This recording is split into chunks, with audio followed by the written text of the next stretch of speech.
So I got a good question from someone called Joe Ang or Joe Ange, YB9TO.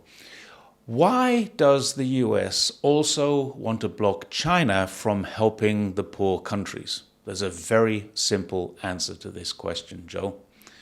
The US exploits the underdeveloped world, and it might make some noises about lifting them out of poverty, but it's made no real effort to do so. Everything they offer, such as aid or donations, comes with some kind of controlling strings. China wants no one in the world left in poverty. They've made that clear, and it sees no reason why anyone should remain there. So it's fair in its business dealings. The US, like its historical ancestors, the British, want to retain control. In order to do that, they need to discredit China and dissuade others from doing business with China. Now, I hate to use the word brainwashed because it sends people off on an angry tangent if I accuse them of being brainwashed. So I prefer to soften that word and say something like a lot of Western media influenced consumers, or people who've been misinformed by media, politicians and a government that they absolutely know to be untrustworthy, will disagree with me.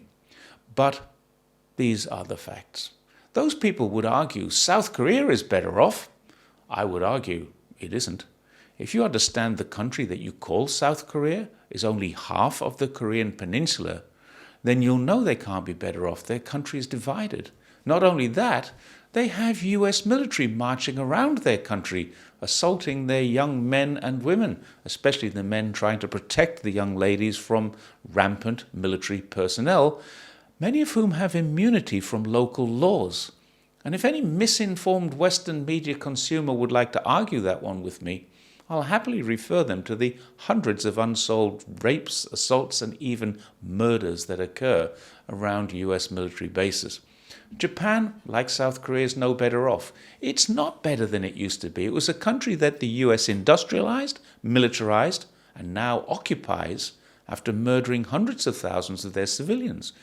This occurred in both Asian countries. If you think these populations don't remember that millions of them were murdered, and they are grateful to the US for saving them from China, I've got a nice bridge to sell you.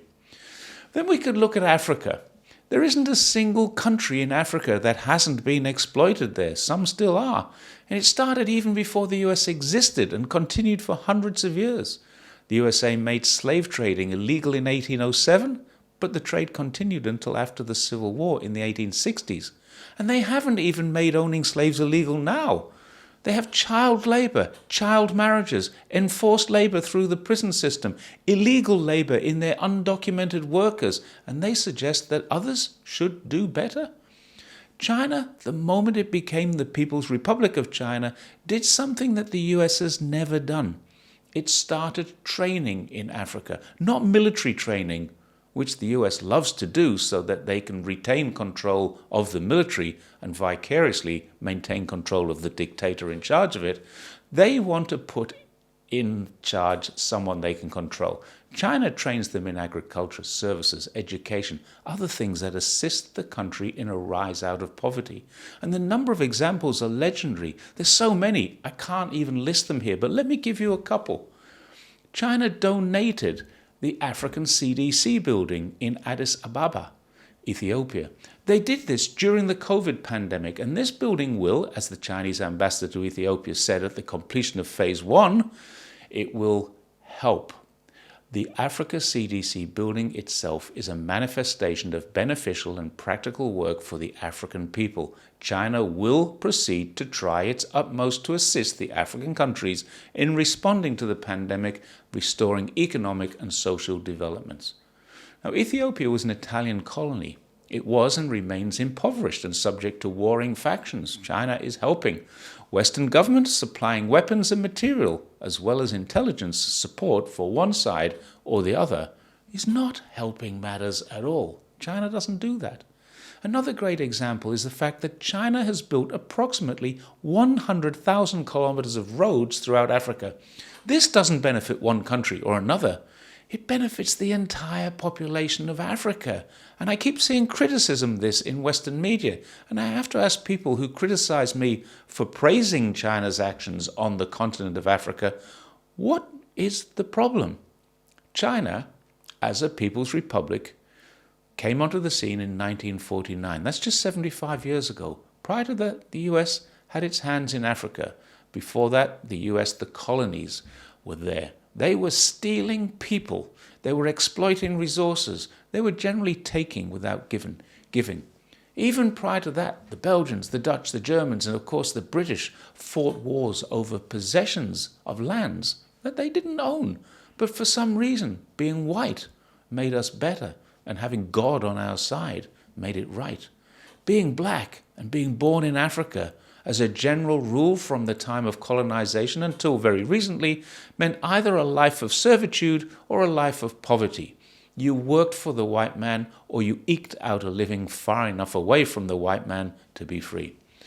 White people built schools so they could teach about God. A God they knew would teach them their place in life. They didn't build hospitals unless they were for the white community. They didn't build roads unless they were to white properties. They didn't build ports unless they were to take exploited resources and sometimes even slaves to white lands. When they did leave and grant independence, they did so with chains. Haiti, perhaps the only place in history to break off the shackles of slavery, needed almost a century to repay the debt to France. France offered them an alternative: annihilation. That's correct. One of the poorest countries on earth, shaking off slavery, needed to pay the French government the value of the slaves it had freed. But if you think this is bad, it gets worse. Their president, Moise, was assassinated by Colombian mercenaries who had received their training from the US military. President Joe Biden appointed a special envoy called Daniel Foote, who recently resigned because of the inhumane treatment that the Biden administration was putting Haitians through. It isn't just Africa, and it isn't just history. The US are still doing it all over. The problem is too difficult. It's too wide-ranging. They will say there are too many corrupt leaders in places that are too hard to police, and these are just some of the excuses used. But they don't stand up to scrutiny. The G7 claims to have been created to help the world grow financially. It doesn't. It does a great job of ensuring that the G7 remains rich, but let me correct that. It's not even doing a good job at that. It excludes China, Russia, and India because they're not like-minded. But to be honest, India goes its own way anyway. But China and Russia between them have lifted millions. Let's make that billions out of poverty. And the only stumbling block to them continue to doing so is the like-minded G7 and their like-minded friends. Communism didn't collapse in the Soviet Union. The USA collapsed it. They went to Korea to do the same with guns, bombs, and chemical warfare. They went to Vietnam to do the same there with more guns, more bombs, and more chemical weapons. And just for good measure, they bombed neighboring Laos and Cambodia too. These wars failed, so they tried sanctions. They failed in a small war with Cuba, and they've been sanctioning Cuba, that small country, ever since. They failed in a military coup with Venezuela, and they've been sanctioning that country ever since. They're still trying in Iraq, Syria, and Libya. Why? Because those countries have something that the USA wants, and when the USA wants something, it wants that thing at its own price. They created the World Bank and the IMF to help out these countries. Now, if you know what happens to a country when it's helped by these predators, you'll know what's coming next to those countries. Complete control of infrastructure, control of financial institutions, control of the education system, and control of utilities. In other words, the people who invest in US military and US asset management corporations will get rich, and the impoverished people who need water in a village outside of Addis Ababa, or education in Djibouti, or medical care in Bamako will either miss out on it or contribute to the shareholders' dividends on Wall Street. This is how the USA works. It's how unfettered capitalism works. And they will sell guns to justify it, as it's providing a means of self-defense when the conflicts become too complicated or there's a danger of the wrong side winning. They'll come in with their own military machine and take control. This is what they do. It's what the Brits did, the Spanish did, the French did, and they've been doing it for 400 years. If we didn't have the developed world, we wouldn't have the underdeveloped world. This is a fact. The only reason these people are still impoverished is because the rich people, from the Dutch traders through the East India Trading Company into the modern formats of Monsanto, BlackRock and the like, all want to get richer. Now, if China can lift its entire nation out of poverty in one generation, then why hasn't the richest country in the world done anything to help others? An even better question might be, why is the richest country in the world experiencing increasing numbers of poverty? That's a better question. This is not an opinion. US Census Bureau reports that in 2023, the poverty rate increased by 0.5% to 12.9. Although it admits that government official poverty rate decreased, the official poverty measure is the one in the US and the one that it uses to show an increase. So once again, I stress, it isn't just Africa, it's the entire Western world, the one we call the developing world.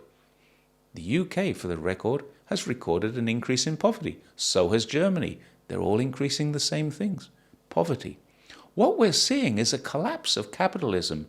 And if we take a closer look, we're seeing a rise in what the capitalists most fear, that terrible, dirty word that most people who have been misinformed by Western media, unsurprisingly owned by those capitalists, is evil. We're seeing socialism rise.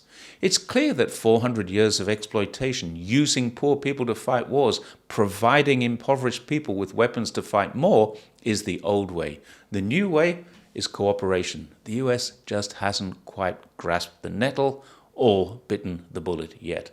If any critic of this can show me an underdeveloped country anywhere that has benefited from the arrival of white people, which is not still fully controlled by those white people, I'll buy them a nice meal. You can't. That's why China is in the position it's in. That's why the West wants to stop the growth of China and wants to stop people dealing with China. Simple answer, but a long one. Thanks very much for watching my take on China, and I will see you next time. Bye for now.